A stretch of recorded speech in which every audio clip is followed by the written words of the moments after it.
Seja bem-vindo à estreia do nosso documentário As Eleições do Fim do Mundo. Você está prestes a assistir a maior produção que fizemos no Brasil até aqui. Pela profundidade do assunto e importância do tema, ela foi dividida em 2 filmes. No primeiro deles, investigamos as raízes dos regimes de esquerda na América Latina, os laços que possuem entre si e com partidos brasileiros, e qual o seu interesse nas eleições de 2022 no Brasil.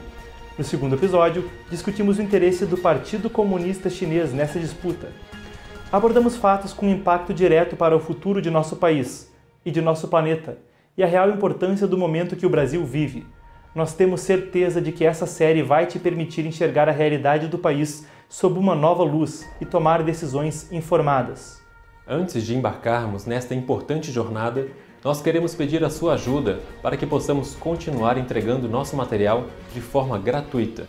Todo esse trabalho custa muito caro. Foram meses de preparação numa produção diária com uma equipe de 10 pessoas para viabilizar essa produção. A NTD e o Epoch Times chegaram ao Brasil com o propósito de noticiar com base em verdade e tradição, expor atrocidades do comunismo omitidas do público e produzir material que inspire o melhor da alma humana.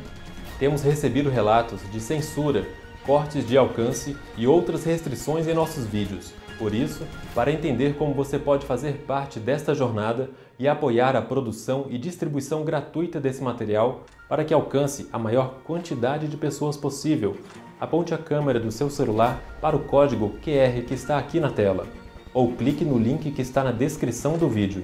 O Epoch Times Brasil e a NTD Brasil contam com o seu apoio.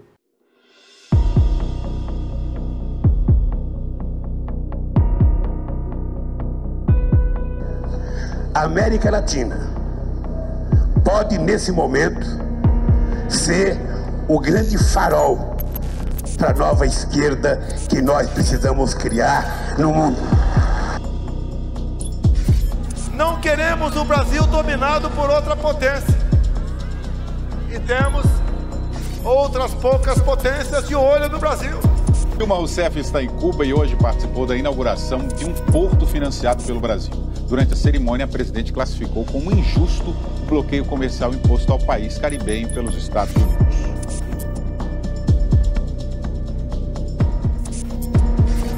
Eu vou definir a importância da China para o Brasil. Não existe futuro de relações do Brasil sem a participação da China, em todas as áreas.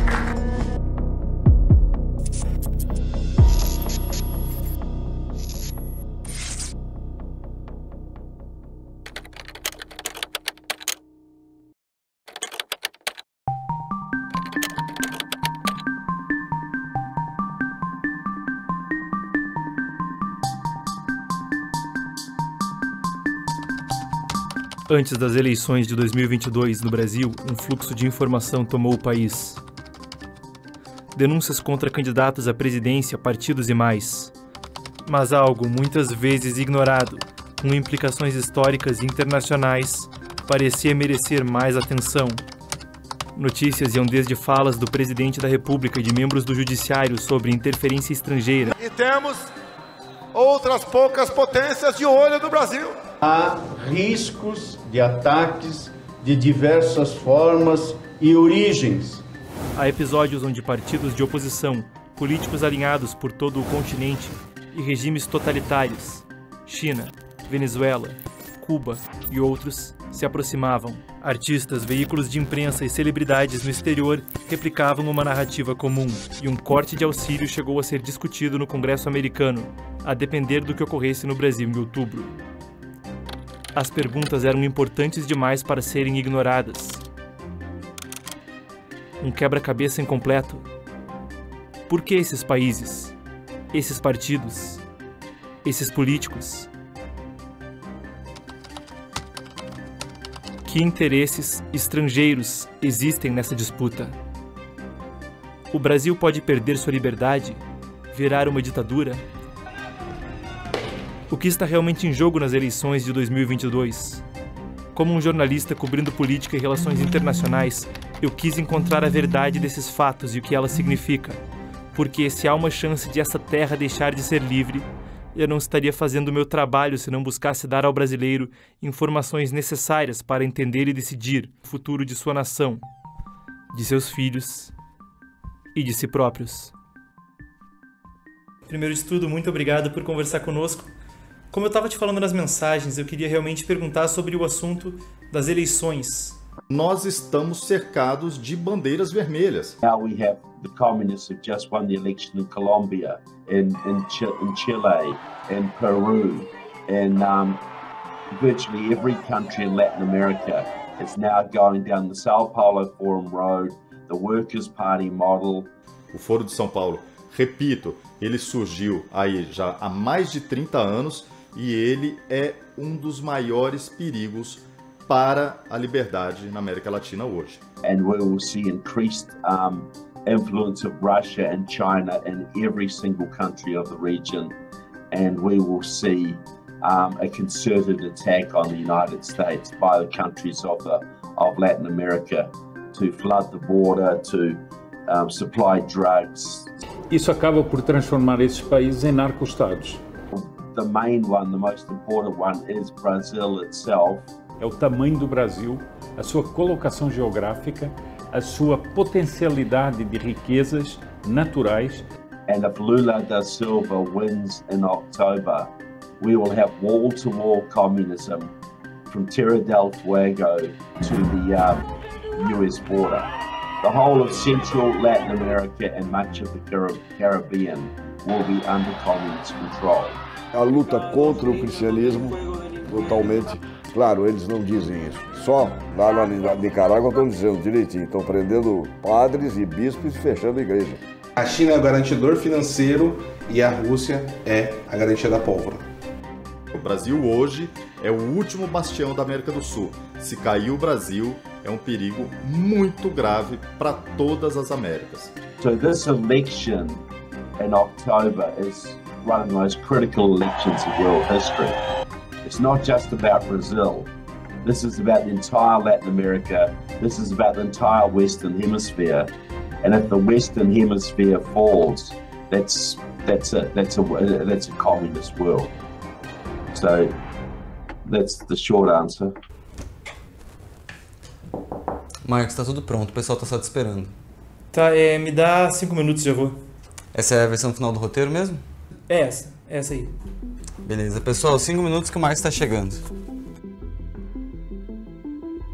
Em novembro de 2005, o New York Times noticiou uma reportagem da revista Veja, relatando que o comitê eleitoral do ex-presidente Luiz Inácio Lula da Silva havia recebido até 3 milhões de dólares vindos de Cuba, antes das eleições de 2002.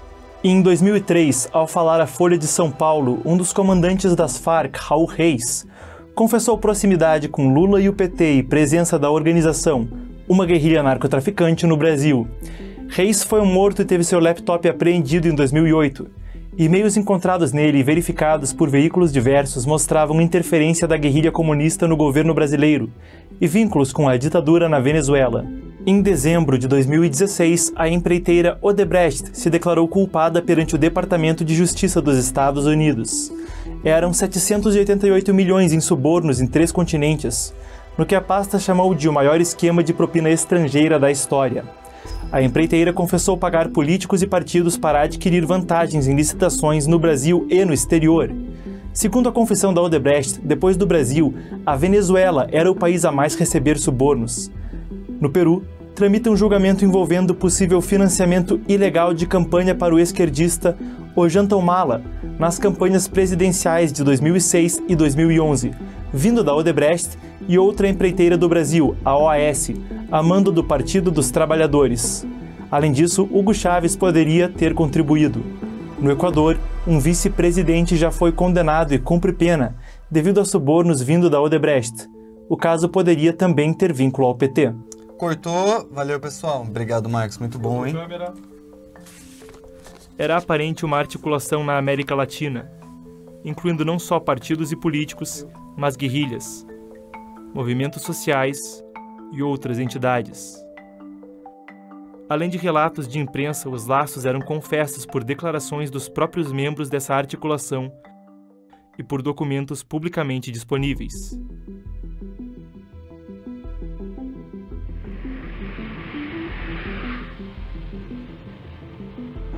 Yo recibí la invitación para asistir en 1995 al Foro de San Pablo, que se instaló aquel año en San Salvador. En aquella ocasión yo conocí a Lula, entre otros, a una mesa de trabajo donde estábamos un grupo conversando. Y recuerdo que me puso la mano por aquí y me dijo, hombre, quiero que hablemos. Y yo le dije, ¿quién eres tú?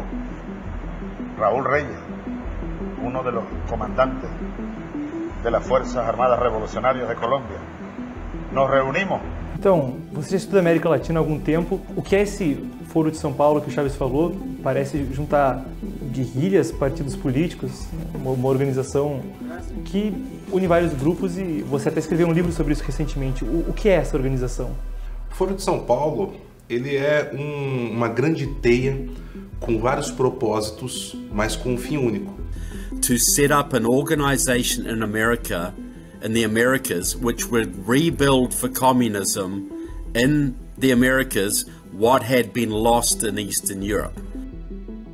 E o grande objetivo do Foro de São Paulo, desde a sua fundação no início dos anos 90, era organizar todos os movimentos revolucionários em todo o continente latino-americano e, a partir daí, estabelecer diretrizes principais que deveriam ser seguidas nas ações locais em cada país, para, a partir disso, dessa organização, conseguirem vencer eleições ou implementar revoluções, sejam elas sociais, sejam elas armadas, e, a partir disso, estabelecer na América Latina o que foi perdido no leste europeu com a queda da União Soviética.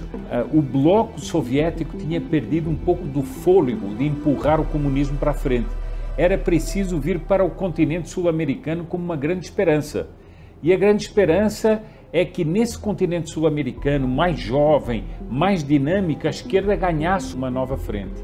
So it was set up right from the start to bring together about 200 Latin American left-wing parties, communist parties, socialist parties, even terrorist organizations to coordinate and help each other right across Latin America to elect leftist governments. And they were very successful in the first decade. Que muita gente não acompanha e às vezes até ouve dizer que é uma certa teoria da conspiração. Vamos aos fatos. O Foro de São Paulo é fundado em 1990 sob a orientação de Fidel Castro e de Lula. É a primeira vez que eu, particularmente, presencio uma reunião da importância dessa realizada no Brasil, juntando setores extremamente importantes dos partidos democráticos e de esquerda do nosso continente.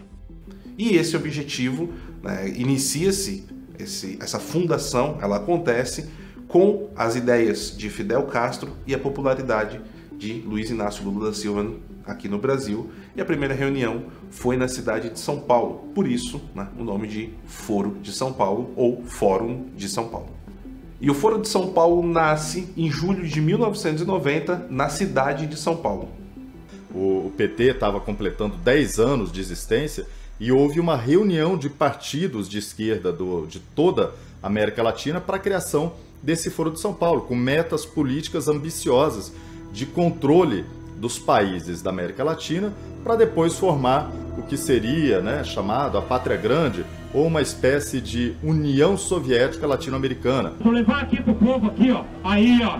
Aê! Lula da Silva. And his Workers' Party is the model for communist parties all around the world. Havia processo de desconfiança muito grande entre toda a esquerda latino-americana. Because what he did was unite old-fashioned communists and Trotskyists and Maoists and liberation theology Christians and black activists all together in one umbrella.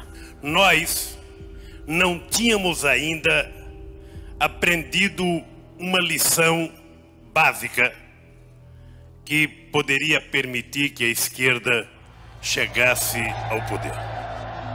You know, the Workers' Party was a coalition of the leftist groups make them strong enough to win elections. Paulo Freire, ele dizia juntar os diferentes para derrotar os antagônicos. Então, o Foro de São Paulo, ele trabalha muito com aquela linha. Trabalhar nos meios legais quando possível e, quando não for possível, com os ilegais. Você tem a veia democrática com partidos políticos, como, por exemplo, no Brasil, o PT, o PDT, o PSB, que até pouco tempo estava no Foro de São Paulo, o PCdoB, entre outros partidos. E você tem uma linha, né, que já é a linha revolucionária de combate, de guerrilha. Então, nós temos o MIR chileno, nós temos principalmente as Forças Armadas Revolucionárias Colombianas e outros grupos guerrilheiros, como o próprio Sendero Luminoso do Peru, que depois veio a ser o Partido Comunista Peruano, entre outros. And that has been the model for political parties all through Latin America and even in Europe, even in New Zealand, my home country. We had an alliance party specifically designed on Lula's Workers' Party. Democratic Socialists of America in the United States is modeled on the Workers' Party of Brazil. E como uma organização desse tamanho se mantém tão distante do debate público por tanto tempo? Porque, pelo menos até alguns anos atrás, praticamente ninguém falava disso. Nessa época, nos anos 90, a maior parte dos jornalistas que eram formados nas universidades, eles já vinham com as ideias revolucionárias desde as cadeiras das universidades, e muitos dos chefes de redação também já estavam sob o comando das esquerdas na América Latina como um todo. Poucos foram aqueles que conseguiram fazer denúncias. O primeiro foi o advogado José Carlos Graça Wagner, que ainda nos anos 90 ele já fala da existência do Foro de São Paulo, e ao lado do professor Olavo de Carvalho, ao qual os dois eram conhecidos, começam a fazer denúncias em relação ao Foro de São Paulo e a todo momento são tratados como conspiracionistas, né, e pessoas que estão procurando o comunismo que acabou com a queda do Muro de Berlim, né, querendo trazer um inimigo onde já não existia para poder bagunçar a ordem política que estava sendo estabelecida no Brasil. Eu acho que isso tem uma justificação. E se você recuar no tempo, vai entender qual é essa justificação. Lula era uma figura que assustava. Era uma figura da esquerda mais radical que assustava o brasileiro. E quando ele vai subir ao poder, ele vai tentar mais uma vez subir ao poder e sobe ao poder, ele é reformatado. E ele passa a ser o Lulinha Paz e Amor, a carta do Paz e Amor. Ele deixa de usar as roupas revolucionárias, passa a usar terno e gravata, passa a usar sua gravatinha verde e amarela e tenta aparecer como uma figura quase dulcificada. Ora, no momento em que ele vai subir ao poder, começam a aparecer as denúncias, mas existe o Foro de São Paulo, mas existe uma organização comunista atrás do seu Lula. Então, o que é que era preciso? A mídia, a extrema imprensa, precisava fazer a campanha para defender o Lula. E a primeira coisa que eu disse é o seguinte: não existe Foro de São Paulo, isso é uma invenção, isso é uma teoria da conspiração. E eles conseguem criar essa ideia de que o Foro de São Paulo era uma ideia conspiratória, que era uma teoria da conspiração, que não havia, que nunca houve, e que isso tudo não passava de malucos que diziam isso para contestar esse Lulinha Paz e Amor. America, this is in the United States. Democratic Socialists of America, which has 4 members of Congress affiliated with the Sao Paulo Forum. So you've got a Latin American revolutionary organization that now has 4 members and many supporters in the US Congress. But nobody in America knows that. Nobody in the United States knows that because nobody reports on it. Nobody even knows what the Sao Paulo Forum is. A maioria das pessoas não sabe ou não sabia direito o que era Foro de São Paulo porque a própria esquerda negou. E a mídia, a velha mídia, que também é controlada pela esquerda, negava a existência do Foro de São Paulo. Se você falasse sobre isso 10 anos atrás, 15 anos atrás, você era taxado de maluco, de conspirador, pois não só existe, como tem atas de reuniões dos últimos 30 anos. Most of the Brazilian press is to the left, so they will not report on left hardcore communist activities. But the media is either unwilling to report on it or they're scared to report on it, because there will be consequences for reporting on this organization. Deixa eu tirar uma outra dúvida que toda hora aparece, especialmente no noticiário internacional. Fala-se, eu não acredito nisso, mas eu quero colocar isso na entrevista, de uma aliança, de um eixo Chaves, Fidel e Lula. Ô Boris, você sabe que isso é no mínimo uma piada de mau gosto, claro. E eu te aconselho até não repetir isso no vídeo. Após anos de negação pela mídia, Lula agradeceu o Foro de São Paulo pelo apoio ao ter sua condenação cancelada e se tornar elegível para a disputa presidencial de 2022. Quero agradecer ao Foro de São Paulo, que é uma organização da esquerda latino-americana. O Foro diz reunir oficialmente em seu site 124 partidos em 28 países, incluindo o MIR chileno e o Partido da Ditadura Venezuelana. No Brasil são 5, o PPS, agora chamado Cidadania, o PDT, o PCB, o PCdoB e o PT. Com um total de 2.968 candidatos propostos nas eleições de 2022, o PCdoB e o PT compõem a coalizão para a campanha do fundador da organização, Lula. Meses antes da eleição brasileira, veio à tona o caso de Hugo El Podio Carvajal, um escândalo que parecia corroborar as denúncias e confissões sobre o Foro de São Paulo e expor mais sobre como atuaria. Hugo Armando Carvajal Barrios, apelidado El Podio, foi preso em setembro de 2021 na Espanha após anos foragido. Ele era um general do exército venezuelano e diretor da inteligência militar do país. Um depoimento dele à justiça dizia: o governo venezuelano financia ilegalmente movimentos políticos de esquerda no mundo há pelo menos 15 anos. Enquanto eu era diretor de inteligência militar e contra-inteligência da Venezuela, recebi muitos relatórios que mostravam que esse financiamento internacional estava acontecendo. Ele citou uma lista dos que acusa de terem se beneficiado pelo esquema, entre eles a família Kirchner, na Argentina, Evo Morales, na Bolívia, Fernando Lugo, no Paraguai, Ollanta Humala, no Peru, Gustavo Petro, há pouco eleito na Colômbia, e Lula da Silva, no Brasil. Eram todos ligados ao Foro de São Paulo. Nosso país e a Colômbia seriam duas prioridades. As provas concretas que o ex-general diz poder fornecer estão pendentes, enquanto ele aguarda mais definições sobre sua extradição para os Estados Unidos. Denunciados por ele negaram que isso fosse verdade, mas as denúncias de financiamento ilegal são menos curiosas do que a acusação pela qual ele foi preso.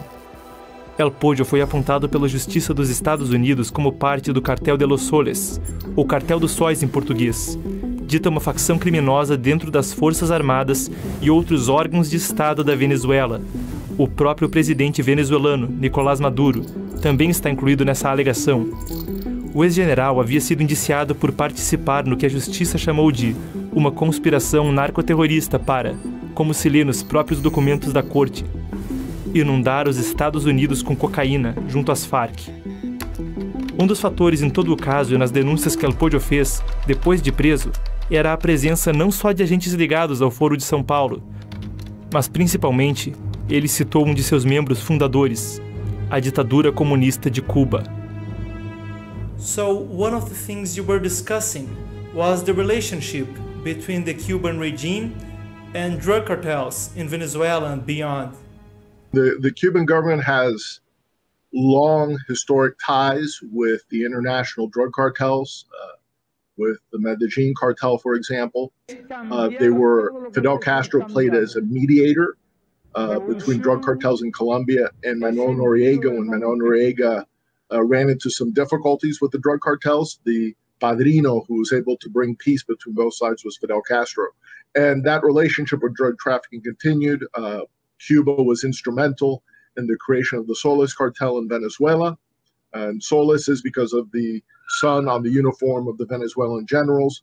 But it was the Cubans that were able to be the mediators and the instructors for the Venezuelans on how to get involved with the drug trade and also how to link up with Middle Eastern terrorist groups, the Iranian government, for example, and obviously the ties with Russia and China. It all went through Havana. With the Center for a Free Cuba and the Victims of Communism Memorial Foundation, you have also spoken about how not only it went through Havana, but how many groups came into being because of Havana's action, and not only in Latin America. One of the measures where he went beyond Latin America in 1966, 1967 is to organize a gathering of the Tricontinental, which was bringing guerrillas, terrorists, communists from Asia, Africa, and the Americas, hence the Tricontinental, the three major continents.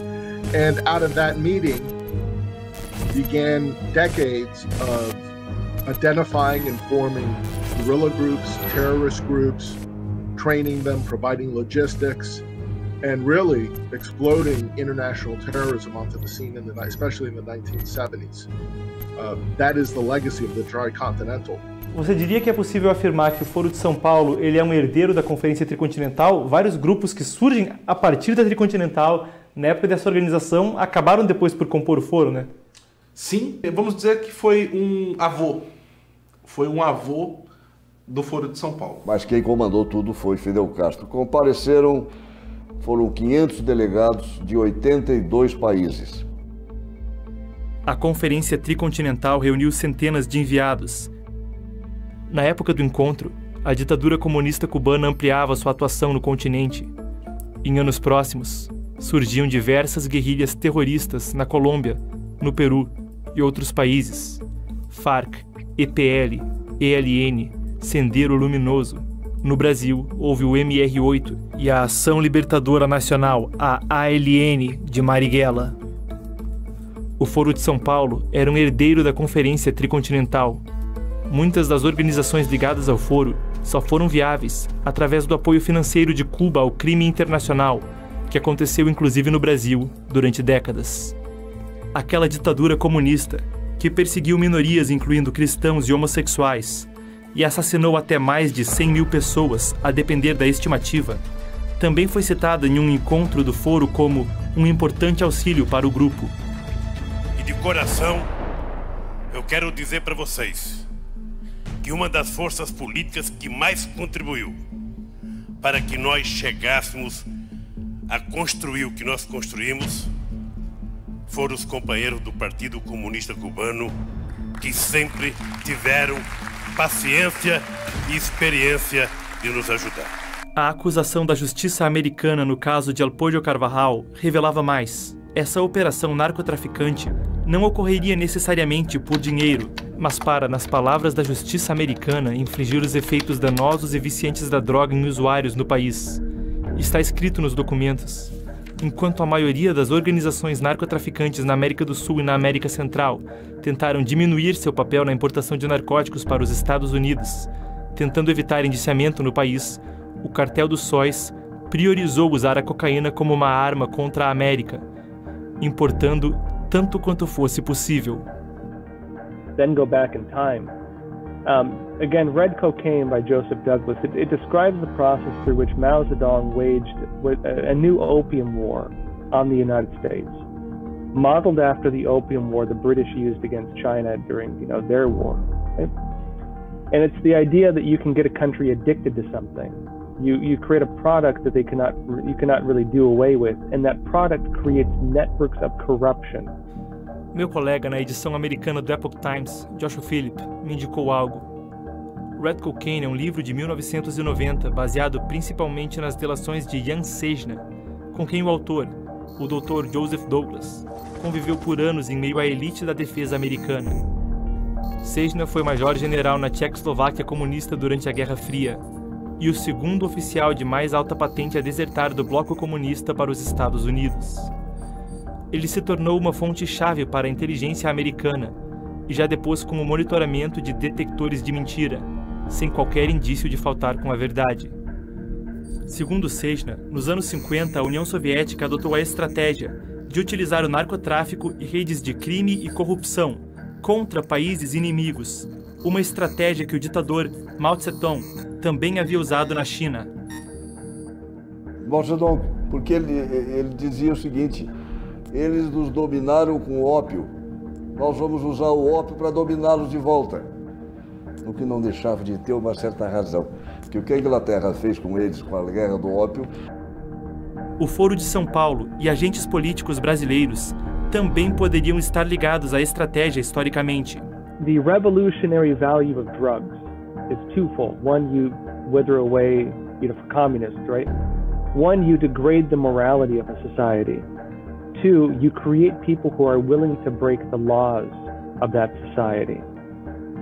And if you have people who are willing to break the laws of that society, you then have people who are willing to do things that are unethical for money. Those are the types of people who can be hired, right? Who can be recruited to be part of a revolutionary network or system. The Soviets mostly used the drug culture and those people for again, its attempted revolutions in the United States. The Chinese Communist Party's done the same thing. When you get into Latin America, again, Red Cocaine talks about how they worked for Cuba and so on like that. And Cuba, being kind of the heart of the drug trade and managing it in the U.S., most of its operations were using spies and so on. E com isso, a pessoa drogada, eu tive certa experiência com isso como psicanalista e também que eu fui membro da Drug Watch International. E nós tínhamos muito estudo sobre isso. E a pessoa drogada, ela é mais facilmente induzida a ações que não faria se não tivesse drogado. Isso é um objetivo. O outro objetivo é ganhar dinheiro. Segundo Sejna, o serviço secreto da Tchecoslováquia mandaria agentes a 17 países para infiltrar diferentes facções criminosas. Isso incluía a América Latina e o Brasil. O terrorismo seria incorporado ao narcotráfico para desestabilizar ainda mais as nações alvejadas. Isso era parte do que os soviéticos chamavam de Estratégia Revolucionária Básica Atualizada.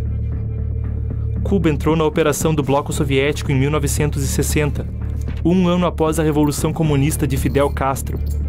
Em 66, na Conferência Tricontinental, ficou decidido que Cuba infiltraria agentes em todas as operações da América Latina.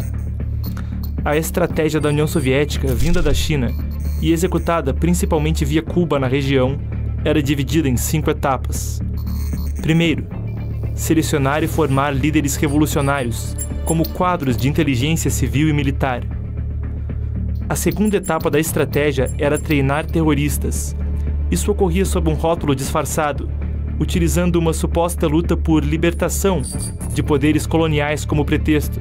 Esse disfarce da libertação nacional era para fazer operações de inteligência parecerem movimentos de patriotas lutando por seus países. Ao mesmo tempo, a palavra libertação também era pouco associada ao comunismo revolucionário. Grupos associados à Conferência Tricontinental de Havana, de fato, frequentemente usavam nomes como a Ação Libertadora Nacional, a ALN no Brasil. Era a mesma coisa com o Exército Popular de Libertação, EPL, um grupo com esse nome na Colômbia, outro no Peru. Como um braço armado do Partido Comunista Peruano, havia o Exército de Libertação Nacional, ELN, no Peru. E também havia um outro ELN com o mesmo nome na Colômbia. Na Nicarágua era a Frente Sandinista de Libertação Nacional. Essa guerrilha acabou por se tornar um partido político e até hoje governa a Nicarágua, afiliada ao Foro de São Paulo. A Frente Farabundo Martí de Libertação Nacional, FMLN de El Salvador, também já governou seu país. E esses são só alguns exemplos. Porque até 10, 15 anos atrás aqui no Brasil, quando nós falávamos da ditadura, falávamos dos guerrilheiros que entraram na política e tudo mais, como eles eram retratados? Que eles lutavam contra a ditadura. Eles queriam a liberdade democrática do Brasil, né? Aquele movimento da Diretas Já, ele foi colocado como um movimento de luta contra, né, a bota no pescoço, né, contra um autoritarismo. E, na verdade, o que eles estavam fazendo? Lutando pela ditadura do proletariado, como alguns revolucionários nos últimos anos vêm dizendo, né? O próprio Gabeira. Gabeira, treinado em Cuba. Treinado em Cuba. Então, como o próprio Gabeira, que fala isso, né, e causou furor nas frentes da esquerda. Cuba era um entre vários países com centros de treinamento para ensinar crime e tráfico de drogas a militantes, segundo Sejna. Em documentos oficiais publicamente disponíveis, o exército brasileiro confirma que o Partido Comunista Cubano deu treinamento de guerrilha para, no mínimo, 202 militantes de esquerda brasileiros entre 65 e 71. Eles aprendiam a combater no campo e na cidade, a sabotar e trabalhar com espionagem, explosivos e imprensa. Eles recebiam $1.000, roupas e instruções de como agir ao retornar para o Brasil. Os documentos foram verificados pela Folha de São Paulo no ano 2000. Outro documento, esse de dezembro de 1972, do Serviço Nacional de Inteligência do Brasil, confirma os treinamentos e o envolvimento da ALN, do terrorista baiano Carlos Marighella. Os documentos brasileiros não especificam se o treinamento incluía o narcotráfico. Entre os líderes revolucionários treinados na ilha estava o próprio Marighella e um dos fundadores do PT, envolvido na atual campanha presidencial, o ex-deputado e ministro José Dirceu, também associado ao escândalo do Mensalão. E os outros nós fomos para Cuba. A maioria já tinha organizações, né, DPR, LN, MR8, para fazer treinamento e voltar para o Brasil. Eu voltei logo no final, começo de 71, já estava no Brasil clandestino já. Porque eu não fiquei no Brasil. O Molipo, que era a minha organização, decidiu que eu devia voltar para o exterior, para Cuba, para reorganizar a propaganda no exterior, a vinda, a saída de pessoas. Eu voltei para Cuba e fiquei em Cuba 1 ano e meio, fiz um outro tipo de treinamento e voltei clandestino em 74, no final de 74, e fiquei aqui com o Carlos Henrique Gouveia de Mello. Porque a primeira vez que eu voltei, eu vim para São Paulo para combater, para atuar na luta armada, que é uma coisa... Pensar hoje que eu estava em 71 em São Paulo clandestino, morando no Brás, na Rua Cavaleiro, né? Armado, tudo. Uma coisa, só nós mesmo. O regime cubano vai conseguir uma coisa prodigiosa, vai estender-se à Venezuela. E hoje, não só Cuba continua a ser um lugar operativo do crime ligado à política, mas passa a ser também a Venezuela. E ali há imensas denúncias de treino de grupos terroristas, até islâmicos, ali dentro. A terceira etapa do plano era o narcotráfico internacional. O narcotráfico funcionava como uma arma na guerra revolucionária contra as chamadas sociedades burguesas e também recrutava agentes de influência mundo afora através do crime. Fidel e Raul Castro foram descritos como grandes entusiastas da prática. Sejna disse ter conhecimento direto de que, pelo meio da década de 60, operações haviam sido estabelecidas sob esse esquema na Colômbia, na Argentina, no Peru, no Uruguai, em Costa Rica, no Chile, nos Estados Unidos, no Canadá, no Brasil e outros. Nós vamos adoecer por dentro o nosso inimigo, que é os Estados Unidos. Nós vamos tornar o povo doente, idiotizado através das drogas. Nós vamos fazê-los gastar fábulas com o combate às drogas internacional. E, acima de tudo, nós vamos fazer eles gastarem muito dinheiro com clínicas de recuperação, com o sistema de saúde. Nós vamos introjetar o veneno a conta-gotas ali dentro. A quarta etapa era a infiltração em máfias e organizações criminosas já existentes e o estabelecimento de sindicatos do crime controlados pelo bloco soviético e o movimento comunista. A coleta de dados era uma prioridade. Com agentes tanto no poder público quanto no crime organizado, se obteria informações para chantagem contra alvos importantes, a favor do movimento comunista. Os dados eram coletados tanto dos usuários de drogas quanto dos traficantes. Isso permitia detectar e recrutar agentes e oferecia uma arma para danificar a reputação de pessoas e organizações opostas aos interesses soviéticos. Ele informa que ao fim da década de 60, os soviéticos possuíam informação sobre corrupção de mais de 10 mil pessoas influentes na América Latina.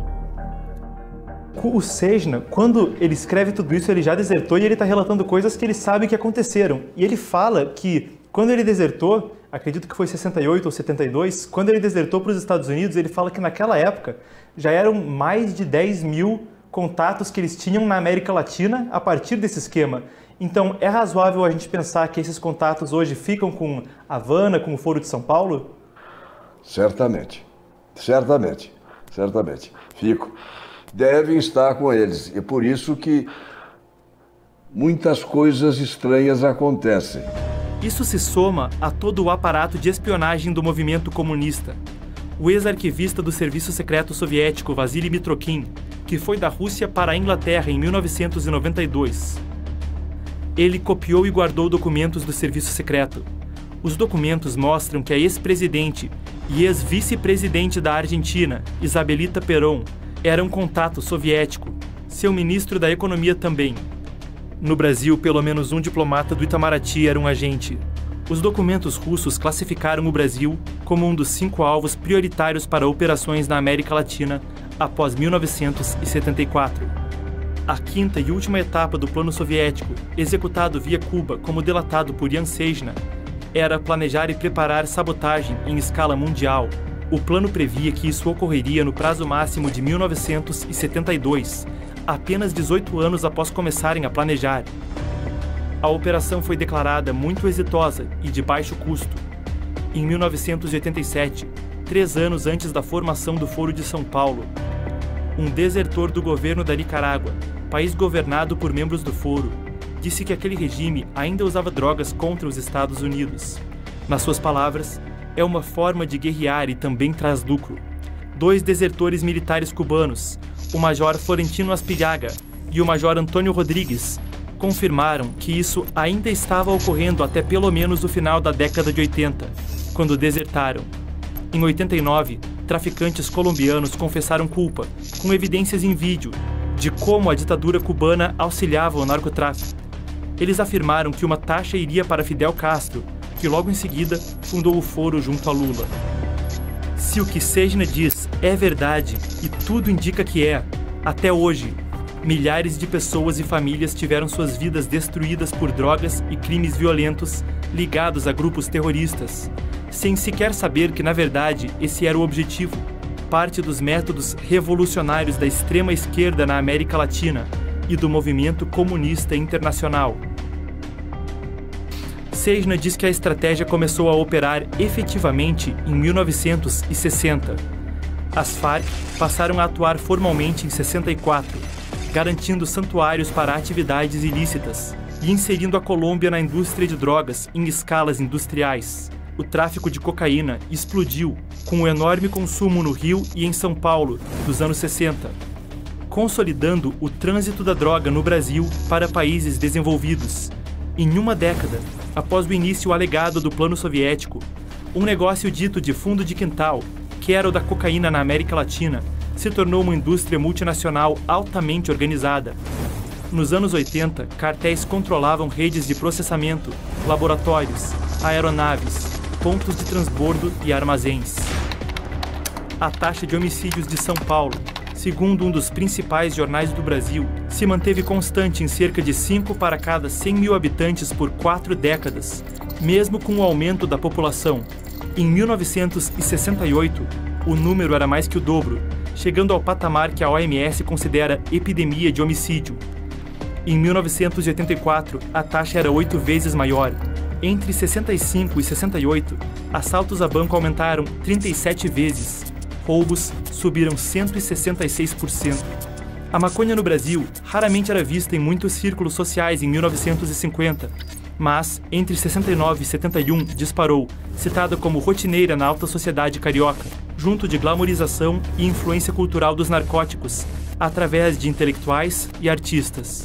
Na fronteira dos Estados Unidos com o México, os 850 quilos dessa droga confiscados em 62 já eram várias toneladas em 65.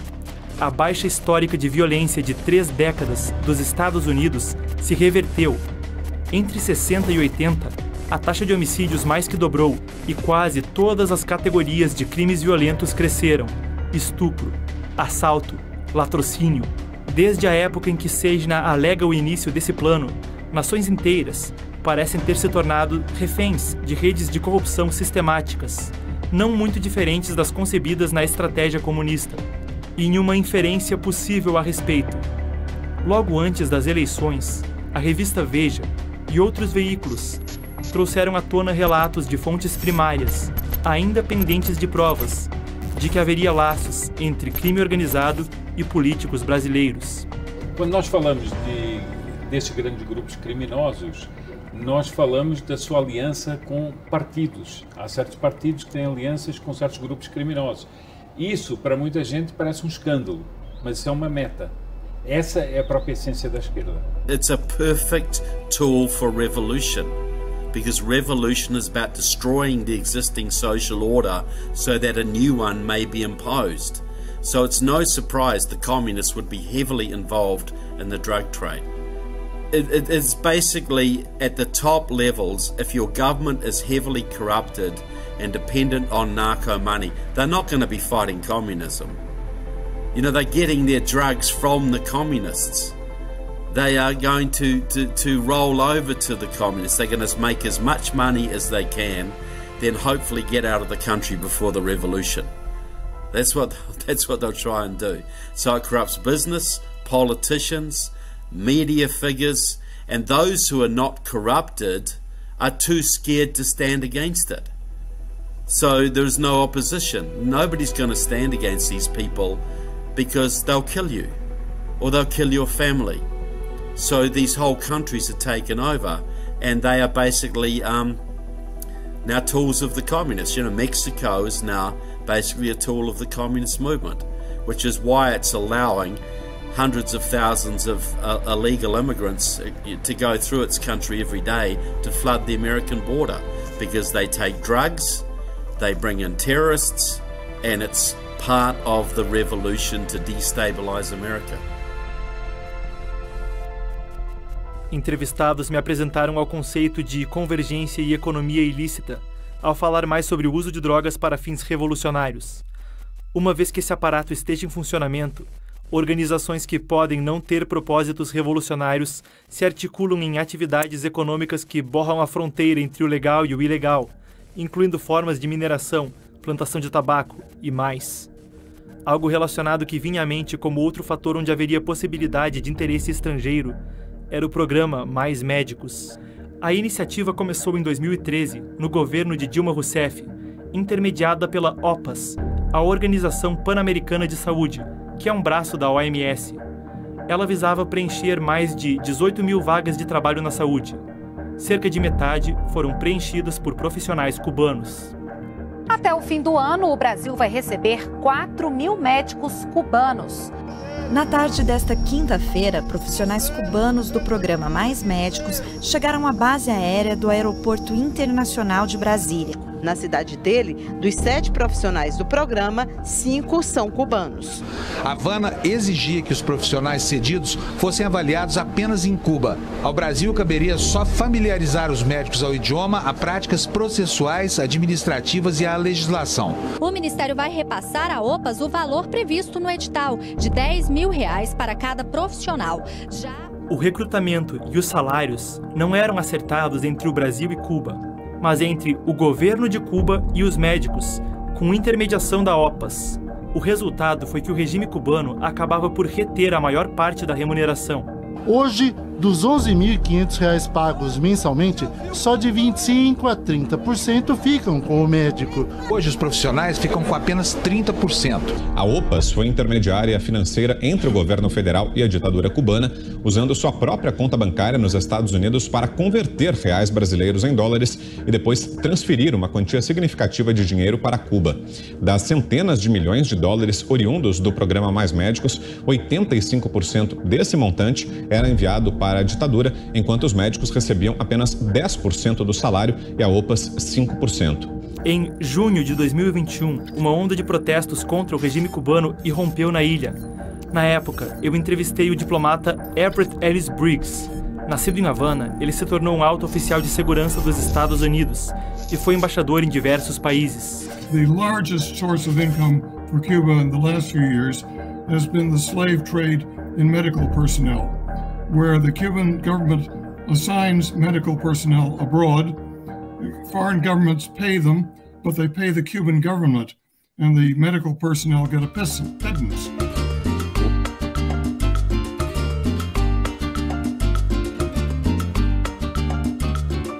O programa Mais Médicos de Cuba foi um dos maiores programas de escravização de seres humanos da história recente da humanidade, né? É um trabalho escravo, sim. O problema não é o salário que eles tiram, o problema é o roubo do que a gente é submetido.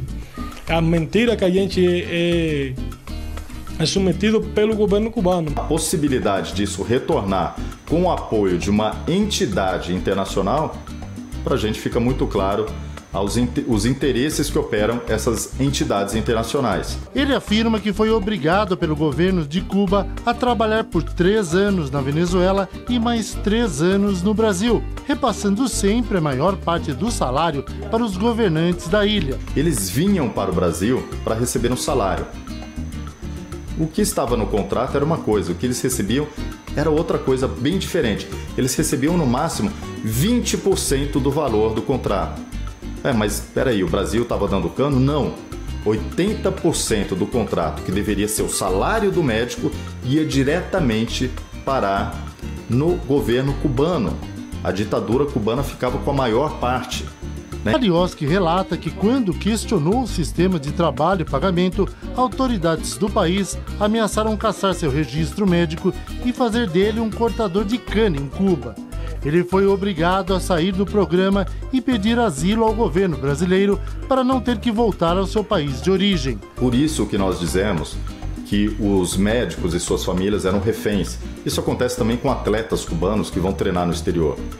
Eles precisam cumprir as regras do governo porque as famílias ficaram em Cuba.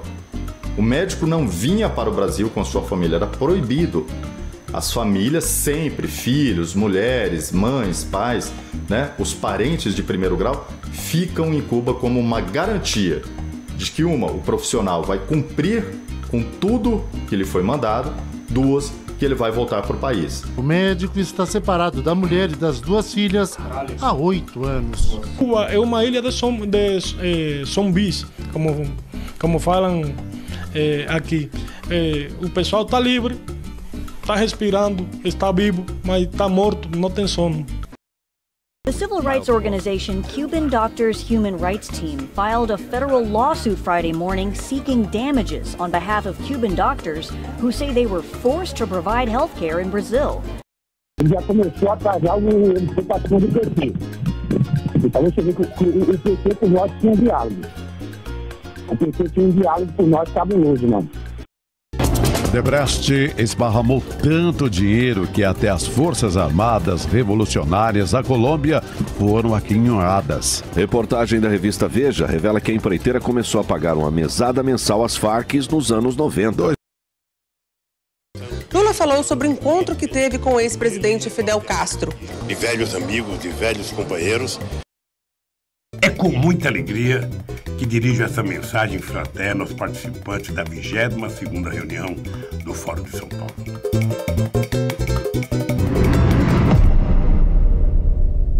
And that was underway till really Jair Bolsonaro reversed the tide and some more conservative governments took hold in Chile and other countries. A forma como os cubanos são tratados no Brasil chamou a atenção do presidente eleito Jair Bolsonaro, que condicionou a permanência destes médicos no país a um teste de capacidade, liberdade para que eles pudessem trazer a família e repasse integral do salário aos profissionais. We have to respect President Bolsonaro of Brazil for having ended that practice in Brazil, at least. Other countries now are under threat of discovery, so to speak, in the fact that they may still be paying Cuban medical personnel these slave wages for working, which goes to the Castro government. But the Castro government has lost a great deal of revenue there as well. Em novembro de 2018, Cuba tomou a decisão de trazer de volta os médicos. Disse que medidas pretendidas pelo então presidente eleito Jair Bolsonaro seriam inaceitáveis. Médicos cubanos promoveram uma ação coletiva contra a OPAS nos Estados Unidos, também em 2018, afirmando que foram vítimas de tráfico humano e trabalho forçado sob o programa Mais Médicos. No processo, alegam que foram intimidados, ameaçados e coagidos a fornecer serviços médicos em nosso país. Isso com sua movimentação e seus contatos restringidos enquanto estivessem no exterior.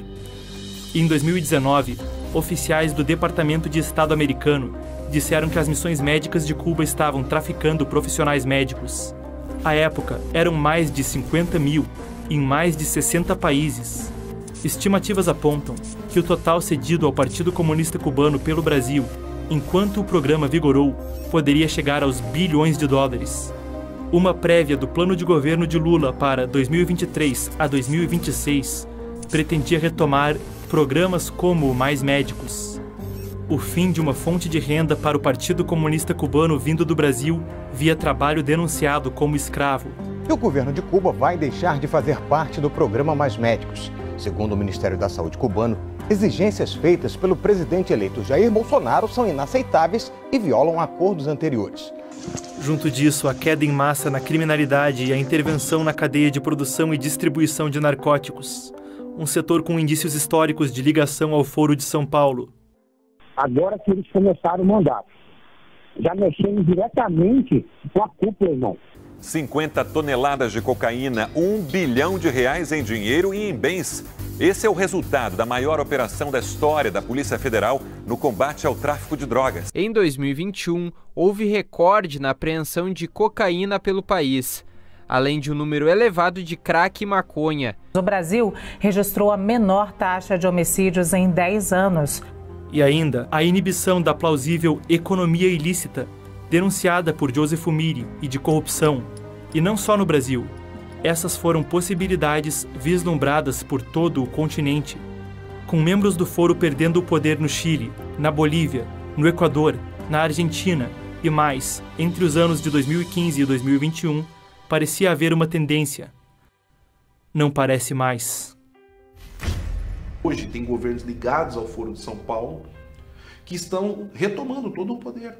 Chile com Boric, Daniel Ortega na Nicarágua, Maduro na Venezuela, Pedro Castillo no Peru, Gustavo Petro na Colômbia, Alberto Fernandes com a Cristina Kirchner na Argentina. Nós vamos ter uma fraqueza de certos governantes. Piñera, por exemplo, que vai ceder, Macri, que vai ceder, sempre situações de ceder para não perder e acabando por perder.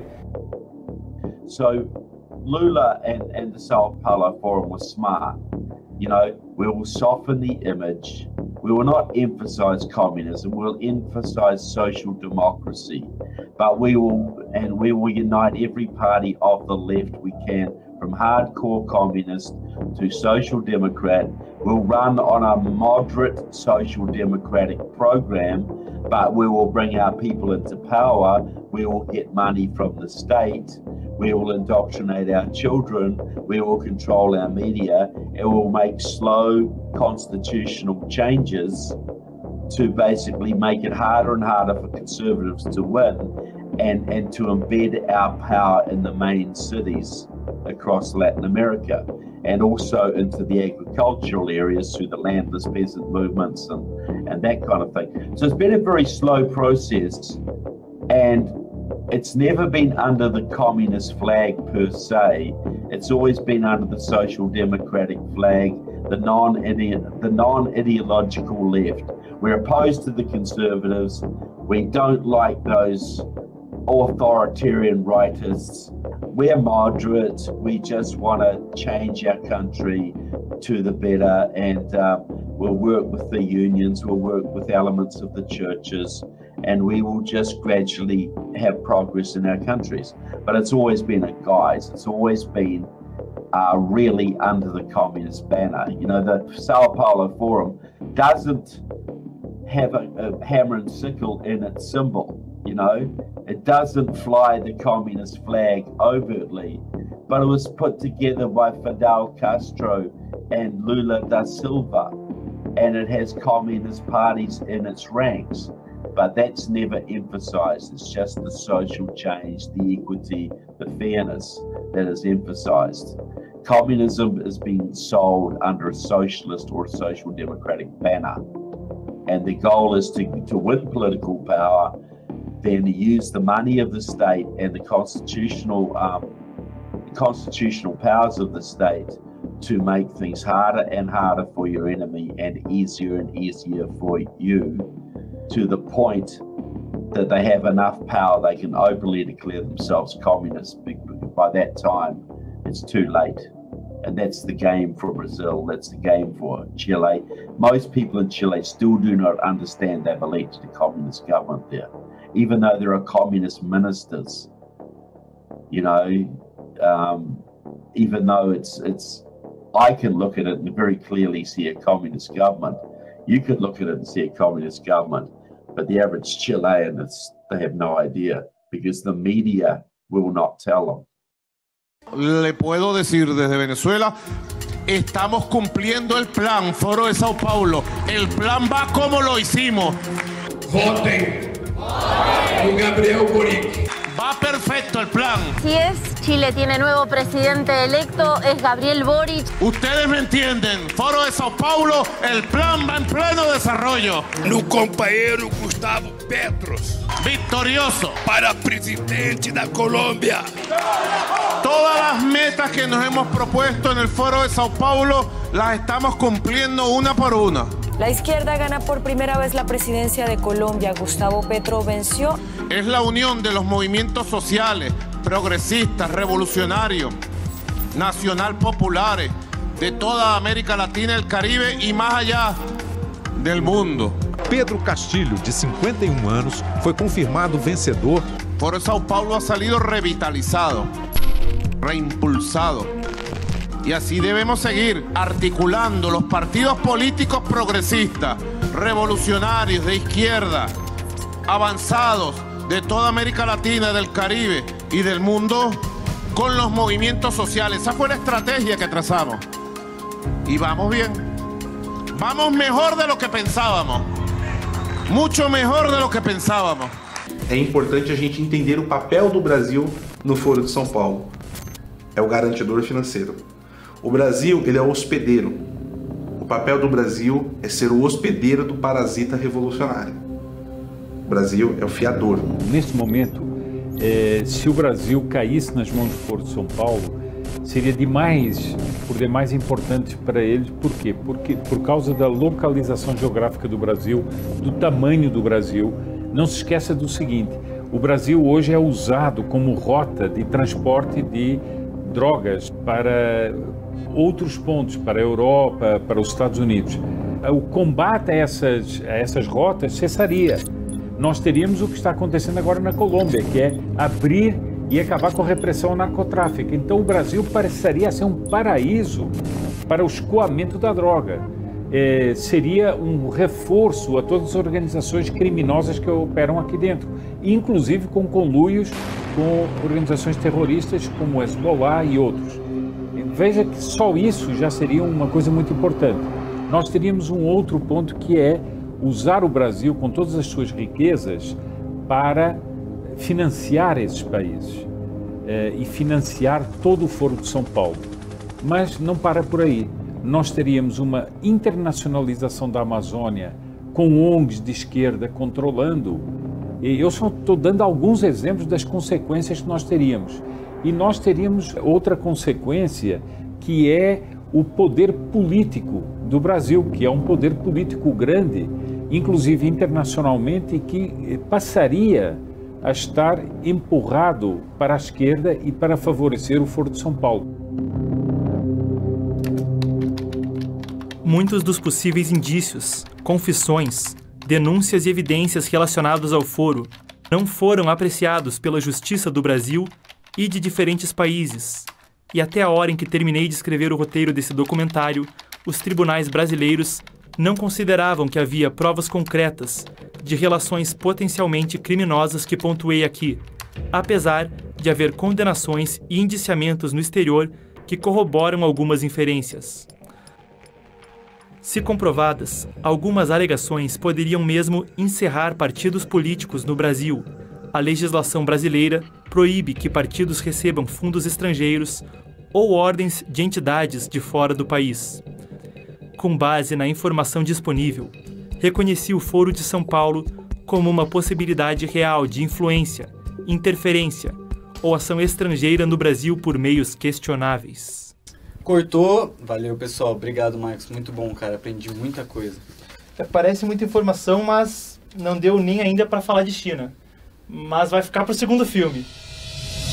Espero que você tenha gostado do filme. E não se esqueça de cadastrar-se pelo QR Code ou no link abaixo na descrição para receber os comunicados com o link da estreia do próximo episódio e para entender como pode nos apoiar nessa jornada. Para produzir a série que você está assistindo agora, foi necessário investimento e trabalho árduo para tornar esse conteúdo gratuito, pois temos o entendimento que esse conteúdo deve chegar ao maior número de pessoas possível. Temos confiança que uma pessoa como você, que assistiu o conteúdo até o final, está consciente dos fatos, pode nos ajudar a compartilhar e também investir na distribuição da série. Contamos com você! Clique no link na descrição deste vídeo ou aponte o seu celular para o QR Code na tela para saber como nos apoiar. Muito obrigado e até breve!